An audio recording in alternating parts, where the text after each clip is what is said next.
Welcome back to Screamers. We are back in London after our very exciting trip to Lisbon last week. This week we will be looking at the Nations League, the massive news about Mary Earps, and lots more. Shall we get into it, guys? Let's do it. So on Friday night, Jessie and I were at Wembley for the Nations League game of England versus Portugal, which was a pretty fun time, wasn't it? I mean, you regretting not coming now, mate? I am actually. We were watching it on the sofa and I just thought, I should have gone. Yeah. But I was so tired. Oh, the adrenaline crash after Really, the Champions League. It's been a week-long adrenaline crash. But sometimes it's nice to watch a game on the sofa because you get all the angles, you get Very the slow-mo. Yeah. Also, I got to watch a bit of the Wales game before, which was very exciting. And that controversy, which we'll touch on, I'm sure. Yeah. But yeah, England was... you probably got better views of the goals than we did because... I know, I was gutted you guys were down the other end. For quite a few of them anyway. But it was still equally as exciting. Yeah, it looked exciting. It was good. It was good vibes. It was just nice for England to win convincingly. Yeah. 6-0. 6-0. And to think, we drew with Portugal a few months ago. And made hard work of that draw as well. I mean, a lot of that was down to Keegan Nazare, who Honor pointed out got kicked and has not reappeared since England took her out. Grace Clinton, you are a menace. Yeah. She is a bit of a menace, I have to say. I think she was being a bit careless. I think they all got, I mean, towards the sort of latter half of the second half, everyone was sort of throwing their weight around, which Jess Carter was actually doing the whole way through the game. Jess Carter was like out for someone. I don't know who she was out for, but she was chucking her weight around. But I thought everyone was, I mean, Aggie Beever-Jones, that is how you make selection difficult for a coach. Yeah. Because everyone's been crying out for her to have a starting number 9 against a good team for a while. And fuck me, that was phenomenal. A performance. Yeah, she's just so calm on the ball. So confident. Yeah, like she's getting the ball in dangerous areas. All of our players now have remembered how to make good passes. Yeah. Passing through the lines, out wide, we're back. Yeah. And Aggie Beever-Jones just has the composure to like dribble past defenders and slot it away. I always forget how young she is because she is so composed in front of goal these days. I was telling my flatmate like kind of about her kind of rise right now, her season last year with Chelsea. And I was like, oh yeah, but she's still quite young. And he was like, oh, like she's like 25. I was like, oh no, I think she's 23, 21. Bloody hell. I don't know about you two. For me, I would still go with Russo as the starter, centre forward. But to know we can bring on someone like Aggie at like 60 minutes is a game changer. Yeah, Russo has also had an amazing season and I think she is such an experienced, solid player that I would, the same as you, feel more comfortable with her in the starting 11, but knowing that we have Aggie exactly to come on and make that difference. Yeah.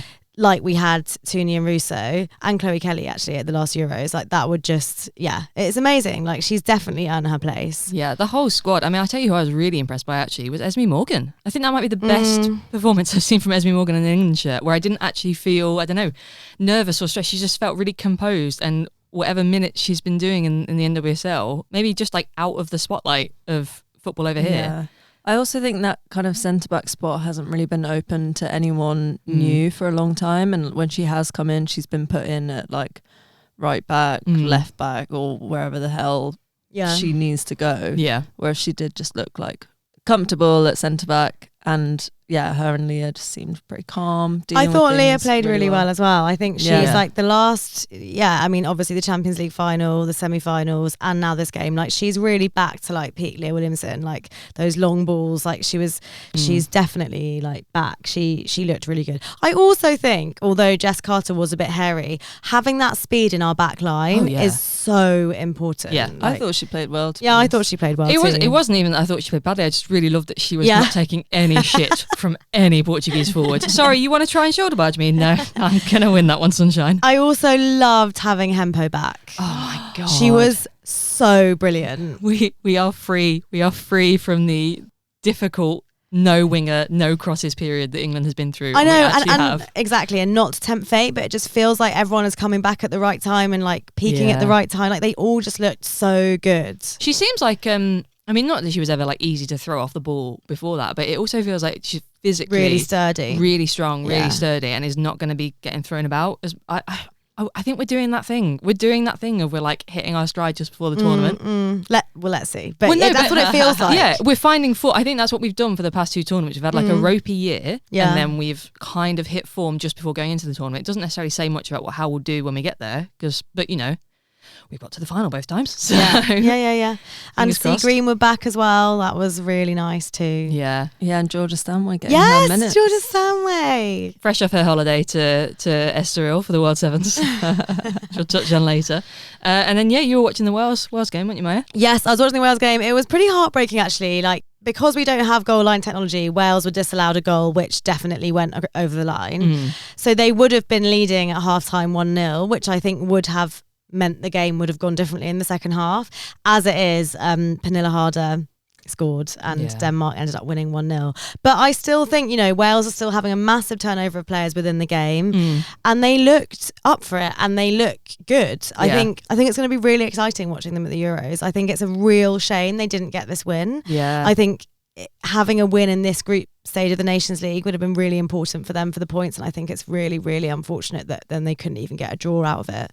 But I didn't manage to watch all the second half because it overlapped with the England game, but it was pretty devastating, but they're looking good. So you know, I continue to be excited about what Rhian Wilkinson is doing with them. I hope that's not like the story of Wales. It's like, oh God, they so deserve the win. They're so close to that because they're such an exciting, like the way they play together as a team. I just also think it's absolutely outrageous that we don't have, I mean, setting aside the VAR, we don't have goal line technology in women's games. Is just ridiculous. It's basic, isn't it? And then to have the linesmen making those types of mistakes is just like really changes outcomes for teams, and that's you know, that's really unfortunate, I think. I mean, there was a busy day all across Europe, and in Spain, I say Spain, sort of Barcelona in national form, recovered from the Champions League defeat and absolutely demolished Belgium 5-1.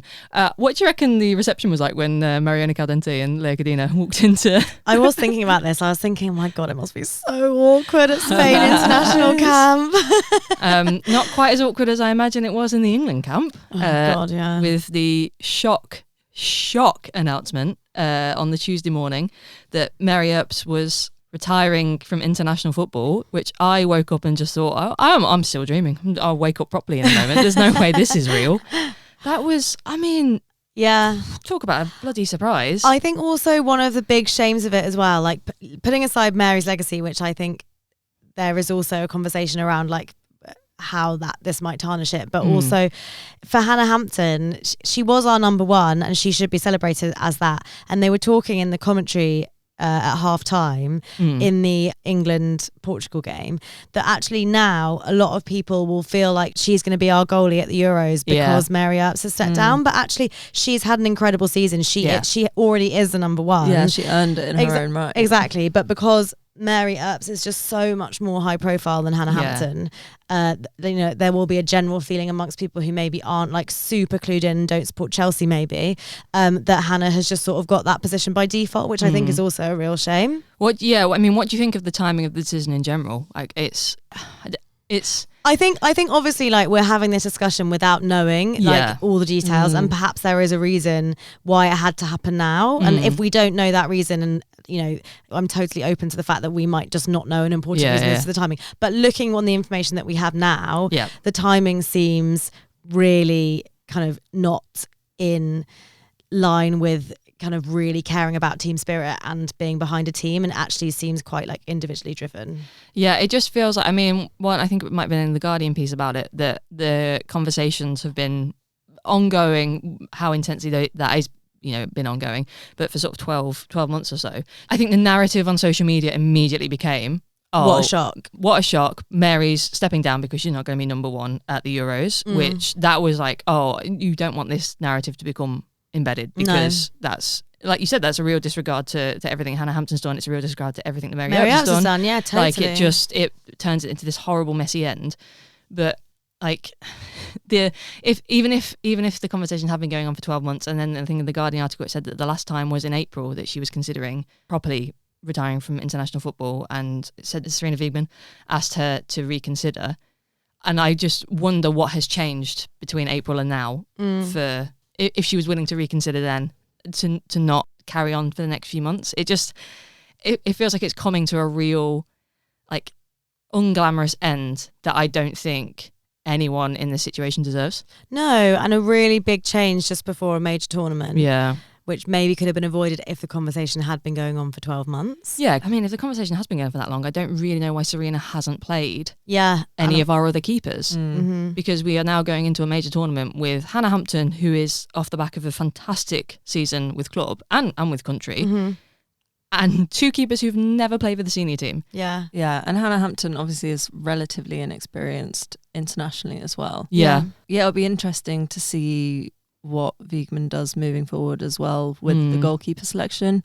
It's obvious that Hampton's going to be number 1, but then in the mix for the number 2 we've got Kiara Keating, Anna Morehouse, and then I saw a few people kind of talking about whether, although she hasn't been playing, it might be good to bring Ellie Roebuck back, obviously just because she does have caps and international experience. Like before Earps came in to be our number 1, Ellie Roebuck was starting. So yeah, I think it's difficult for Ellie Roebuck, isn't it? Because she's also had a really up and down season. She's not been getting many minutes for club. I think Serena was asked about her actually and said that because she's not been playing at Barcelona. Yeah, it's kind of difficult. Yeah, I mean, it's just whether it's about actually being able to step up and play, or whether it's about having that experience in the dressing room or in training. If you had to pick between Keating and Morehouse, who's your number 2, I guess?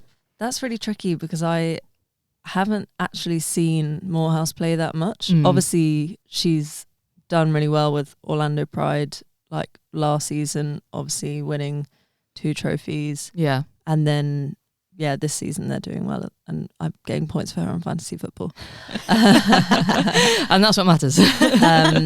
But yeah, I think Kiara Keating really has her moments where her talent shows. She has amazing natural talent. Obviously, sometimes the pressure gets to her. Yeah. But I think that's my worry about Keating is her consistency. Like, she's so talented, but she does sometimes, like you say, the pressure gets to her and she makes huge mistakes. She feels like where Hannah Hampton was maybe like 2-3 years ago.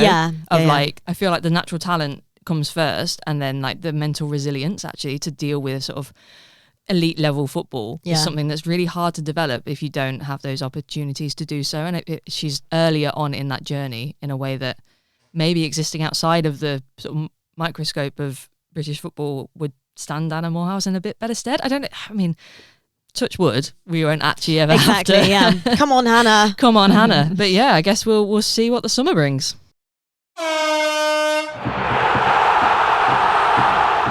So it's that time again, Screamer of the Week. But this week it's a bit different since the season has ended. And we are now ready to crown our winner. Drum roll. Honor Wicks! I can't believe it. I didn't see this coming at all. It's a massive surprise. Who would you like to thank, Honor, for this prestigious award? My mum for voting for me every week. Because it's been such an exciting half season. I keep forgetting we only did it for half a season. I know, since January. So I have been crunching the data. These guys have seen my spreadsheet. Guys, it's insane. I'm unhinged. Slightly concerned that we should stage an intervention on it. As soon as I started, I was like, I shouldn't have said I was going to do this. No, it's extreme. To pick out the data so that everyone listening and in the studio can see, the kinds of goals we like, the kinds of goals we don't like, who's been picking what, etc. So would you like to hear my findings? I would. Are we going to send them to all the WSL teams so they can start scoring goals that we like as well? I think that's the important thing here. There are criteria. Yeah. So off we go. All right. Okay, so in terms of timing, surprisingly, most winners came between 31 and 60 minutes. Ooh. Oh. And actually, only one winner came in the first 10 minutes. I mean, yeah, early goal. Most people aren't even sat in their seats by that point. But no winners came in extra time, which I was really surprised about because we did choose some really clutch goals that came in like the 93rd minute. Well, that's less on us and more on our voting public. So. Yeah, true. That's true. Have a look at yourselves, guys. The latest goal was 104 minutes and that didn't win, sadly. Oh, who's got... It was one of yours. Oh. One of my weird picks from the continent. Yeah, it was Momoko Tanikawa in the DFB Cup. Yeah. God, that goal took me a while to find. World Sevens Golden Boot. Oh yeah, she did, didn't she? She did. The average winner age, anyone want to guess? 24. 25. 24.8, yeah. Okay. So We'll share. No, I get that one. The youngest winner was 18. Can you remember who that was? 18. Oh, what babies have scored? Honor chose her. 18. Ooh. Who's 8? Is it in the WSL? No. It was in Germany. It was, in Germany. Oh my God, I can't remember her name. Sorry, honey. Delise Baboy. Yeah, Oh, Delise yes. Baboy. And the oldest winner was Jessie, who's 34. Can you remember her? Oh, God. Oh, I know. Can I say? Yeah. Ruth Littlejohn. No. Oh, that would have been who my guess was. 34. Oh, did she not win? No, She she didn't didn't win, win, no. 34. It wasn't in WSL because I didn't pick a WSL goal until the last week of the season. Liga F. Liga F.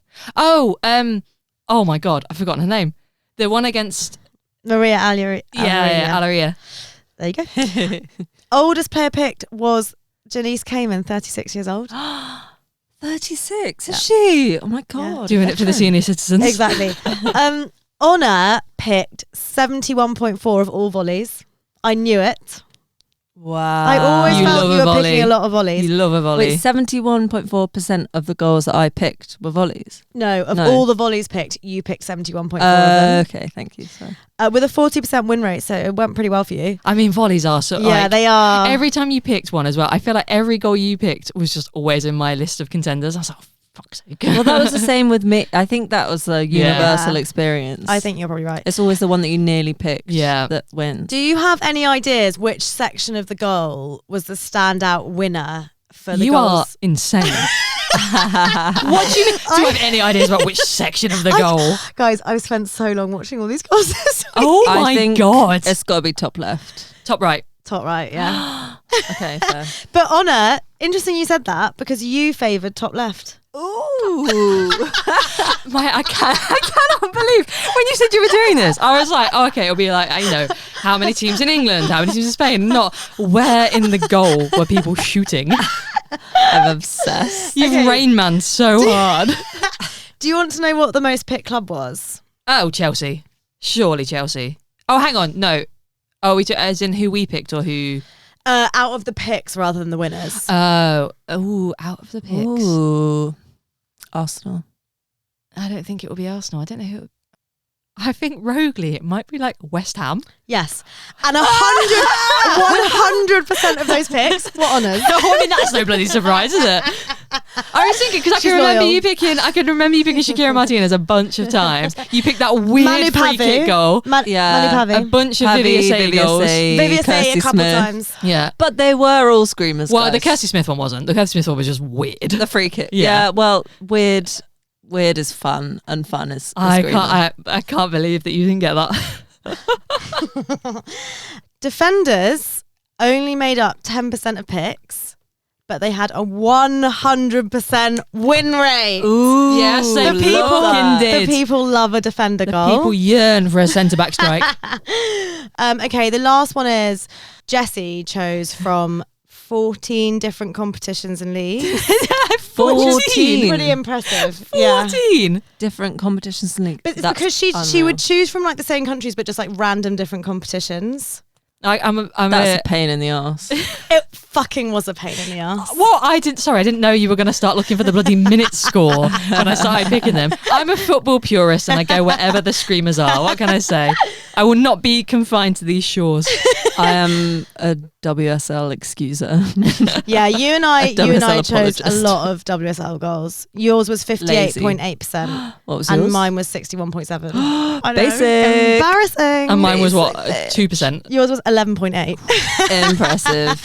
That But Jessie's concludes just it, trying to guys. be edgy here. Yeah. I wish I could say no. It's more because I'll be on like 3 o'clock in the morning scrolling through DAZN women's football Instagram account, be like, that's a good one. That concludes our Anatomy of a Screamer section. Thank you for all your hard work, Maya. It's You're both welcome. terrifying and incredibly impressive. I loved that. Can't wait for next season. Good luck.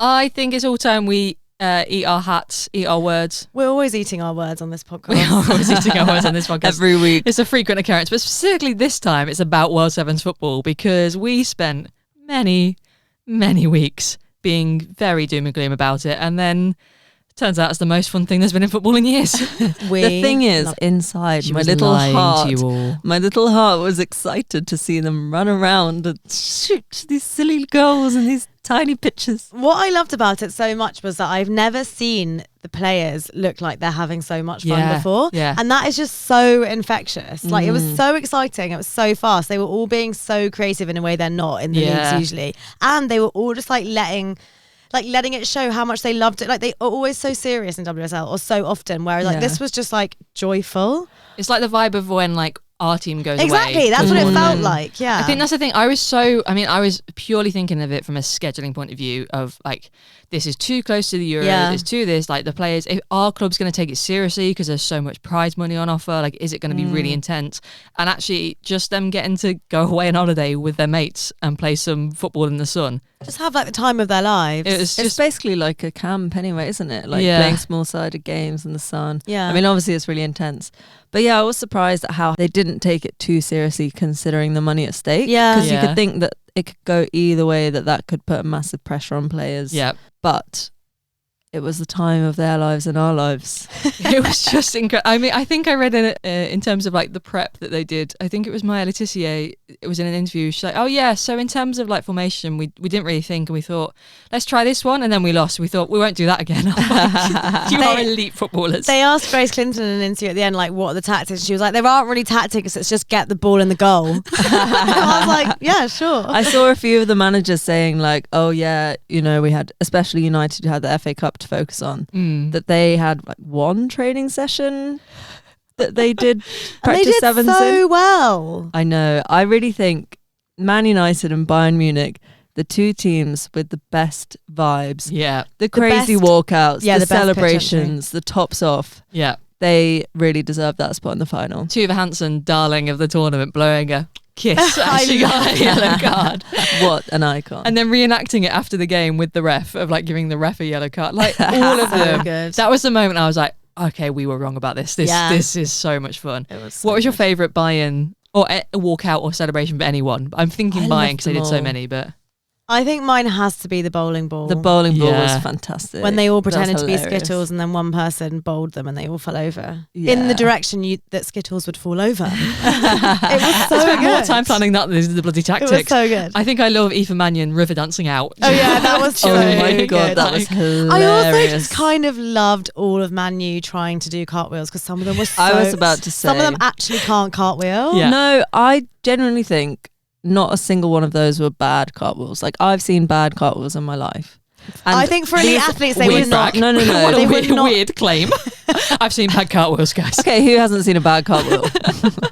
But these were like relatively. I don't think they were good, even though they're elite athletes, they all could do a cartwheel. Oh, I don't know. It kind of looked like most of them didn't have any core strength. Yeah, the first few I was like, come on, girlie. I was like, Okay, oh god, they're savage. going to hurt themselves doing fucking cartwheels, who not had- the football. Who had the best cartwheel? Who was it? It was like the first two were really bad. Then there Helen was a sticks few... in my head, and I Well, don't know if that's Turland, I because she was was good or worried bad. because she had a wrist brace on. Oh yeah, Yeah. So I that was was quite so worried funny. about Turland. Oh, I think Celine Bazette was good. Yeah. Hers was good. I mean, and then she I gives have to say childhood maybe gymnastics. Gabby George was struggling a little bit. Yeah. And May Letitia was struggling as Yeah, well. she was not. She not was a natural. She's It was- not a natural gymnast. What would your pitch entrance be? If you had to do a pitch entrance, what would it be? That's such a good question. Didn't someone come on doing the worm? Someone did the worm. Someone did the worm. Bayern Munich. Yeah. Though. Yeah. That would not be mine. I can't actually do the worm, much as I would love to be able to. I don't know what mine would be. I think I'd just do consecutive roly-polies. Do you know what I am actually really, really good at? But it's kind of like not... Here we go. No one cares anymore. Oh god. Flossing. I am so good at flossing. I can do it someone so flossed, fast. didn't they? Someone did floss. Okay, that it would have been Mallard? mine, but I'd have been better than her. No. Oh, maybe it was that. Yeah, maybe it was Mallard. I'm someone flossed, I'm sure. I don't remember seeing it. I but think that you're would be right. mine. Yeah. I am as well. Yeah, Maybe we should do this it is our- together. Yeah, we should. Oh my god, Switzerland. do That's what we're gonna do.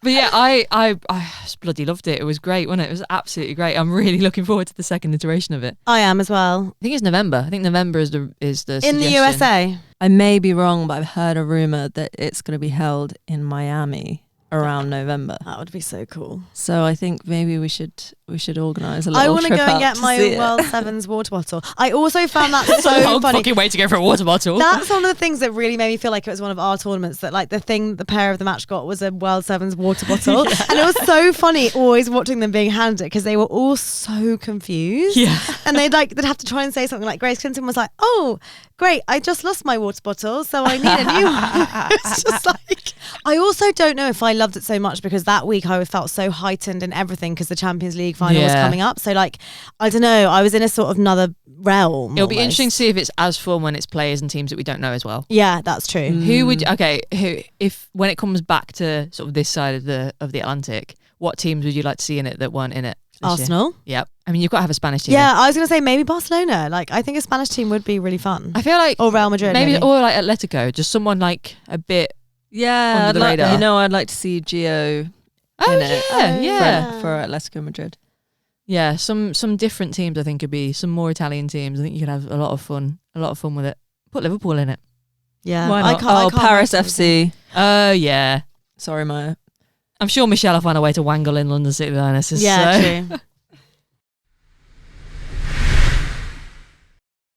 Now that the WSL season has ended, shall we put together our WSL teams of the season? Who played best? Who would you want in your starting 11? Let's do it. Yeah, I've been waiting for this. Okay, Jessie, do you want to go first? Yeah, before I do, I just want you to know tactics are optional. Like vibes are mandatory. So like we don't need like a recognised system. Players can just sort of This is me. People we playing kind of a bit out of position in mine as well. Yeah, this is me setting up. I just kind of wanted a way to shoehorn in players that I have brought me joy, I think, this season. The one thing I'm really torn on is I don't know whether to go for Fallon Tullis-Joyce or Courtney Brosnan for keeper. Ooh. And I feel like one of you is going to pick Fallon, so I'm going to go Courtney Brosnan. Yeah, go for it. Just because, again, just the progression from dear God, just boot the ball, please, to actually, you know, playing some really nice football and some cracking saves, has kept Everton in some really good games. Yeah. So yeah, I'm going to go Courtney Brosnan at the back, and then a back three of, God, I'm so Everton.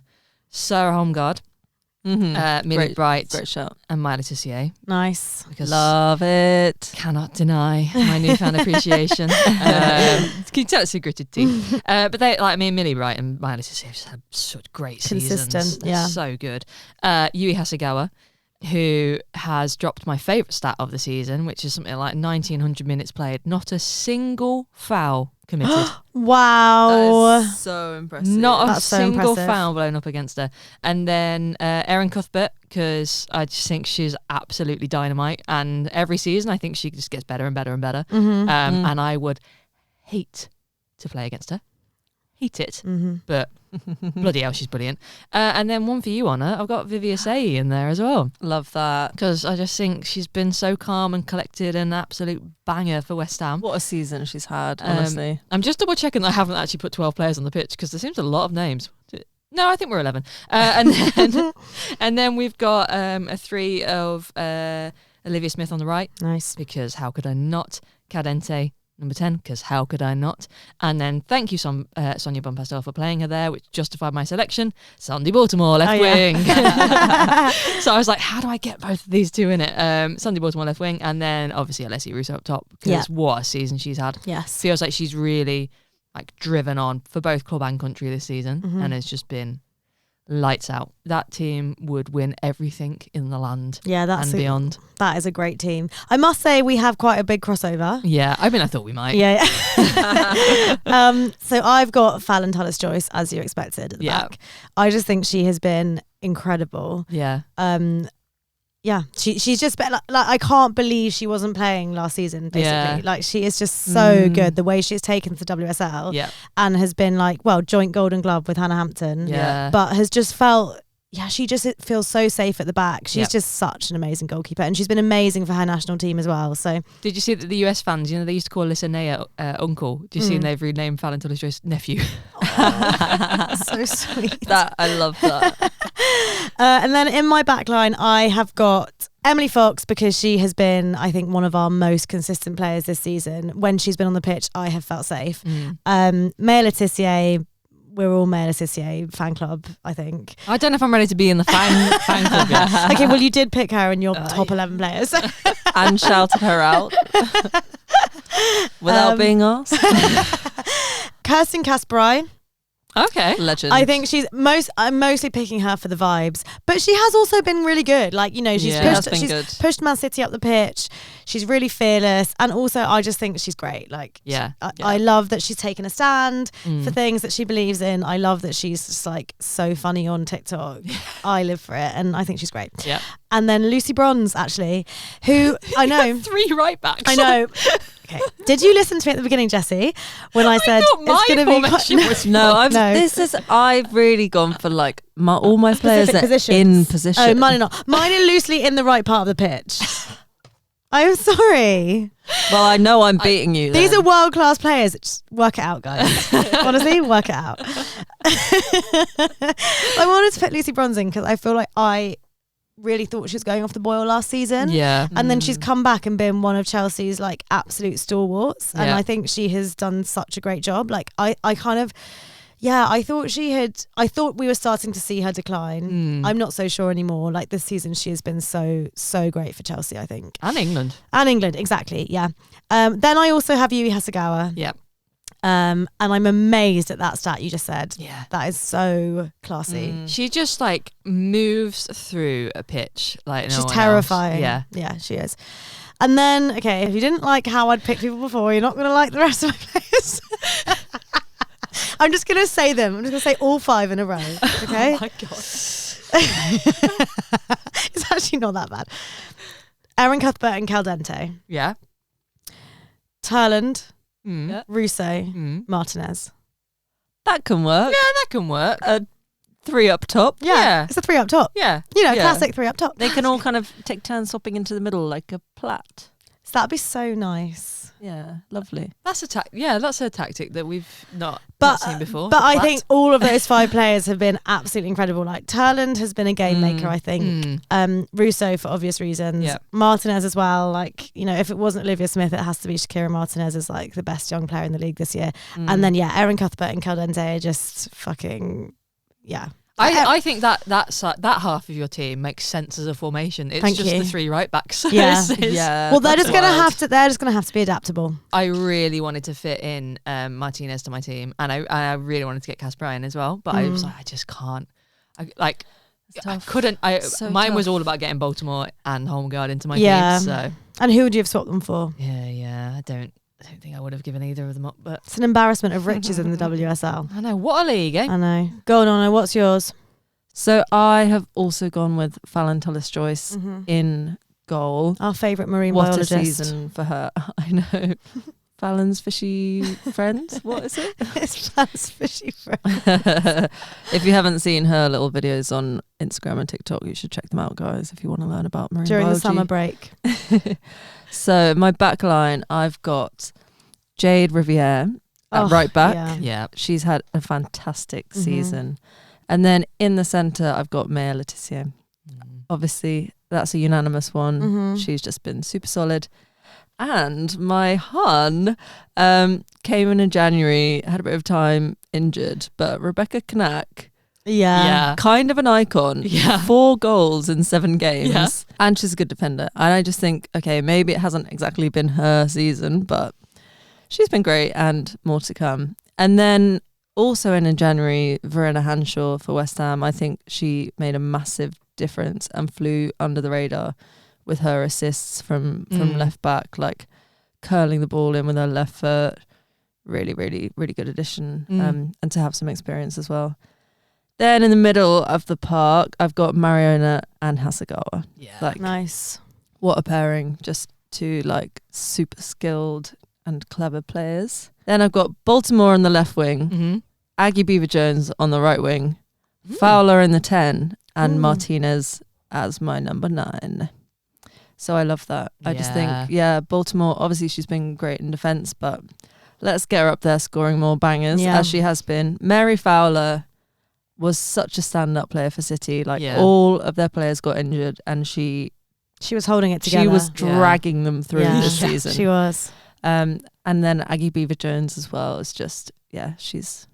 I really hope that when the legions of injured players at City come back, that Mary Fowler is still like me too given prime spot in that team, because what she's done this season, she's earned it with a team of children and like half crocked players. It's been fantastic. But she's going to be out for so long now with her ACL. So shit. But we're wishing her a speedy recovery. Yeah, she was another one of those that I was like, can you play with 10 attackers? No, you can't. You've got to have some defenders in here. Like on my subs bench is Mary Fowler, Shakira Martinez, Aggie Beaver-Jones, Bunny Shaw. So yeah, fair play. And Jay Riviere as well, because I will never get that image of her doing a slide tackle and then stand up and roaring at the crowd. That was so good. Really cool. So good. Wow, there's some good teams. I think we will put the full teams up on Instagram, because I'm sure you'll all have wild thoughts about our various players. I don't want to hear anything about my 3 right backs. I'm saying that now. I don't want to hear anything. Oh, okay. All right. Well, you make decisions like that. You got to face the consequences. I'm just putting them all under defenders.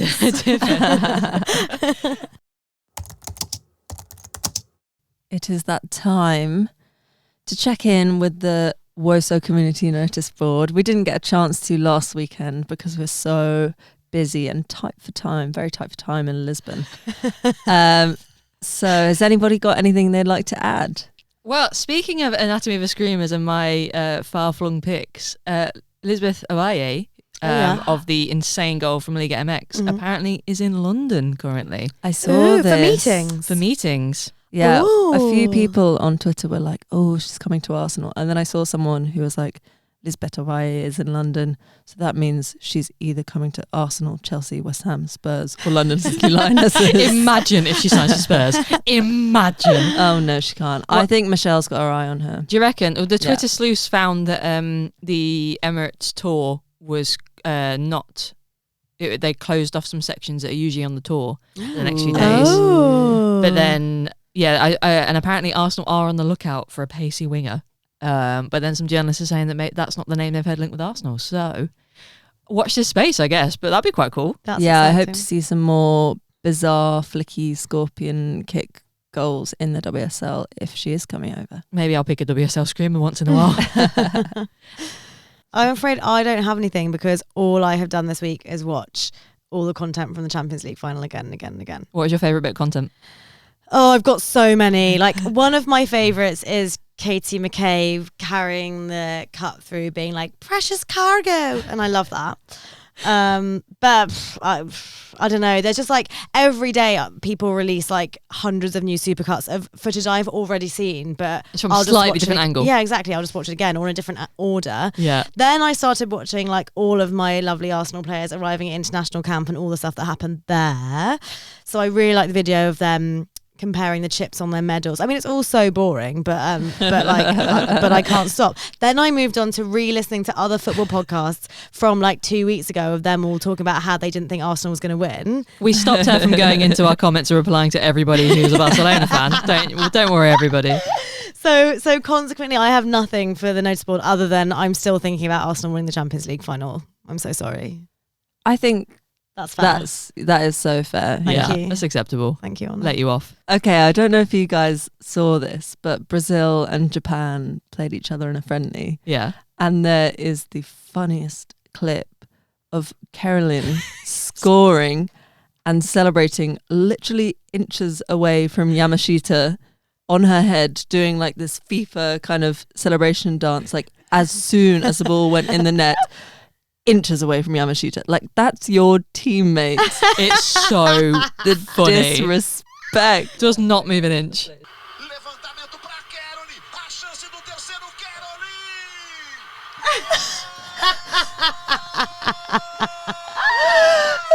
She doesn't give a fuck. She doesn't give a fuck. I showed it to my flatmate and he was like, do they not get on or something? And I was like, no, I think they must be good friends. But that is savage. I wonder if it's almost easier to do if you know and are friends with somebody. Like, yeah. Because they might stand up and spark me out, but if I know her, maybe not. That's all we've got time for on Screamers this week, but join us next week as we discuss the Spain-England game. Ooh. And until then, follow us on Instagram, TikTok, or anywhere else at screamers_pod, or drop us an email, screamers@gmail.com. Or you can follow us on Spotify, Apple Podcasts, wherever it is that you're listening, to be the first to know when new episodes drop. And also, before we go, a big thank you this week to Snugs and to Two Tribes, who have both sent us some lovely goodies that we will be enjoying and shouting about, I'm sure. But yeah, until next week, guys. Bye. Bye. Ciao, ciao.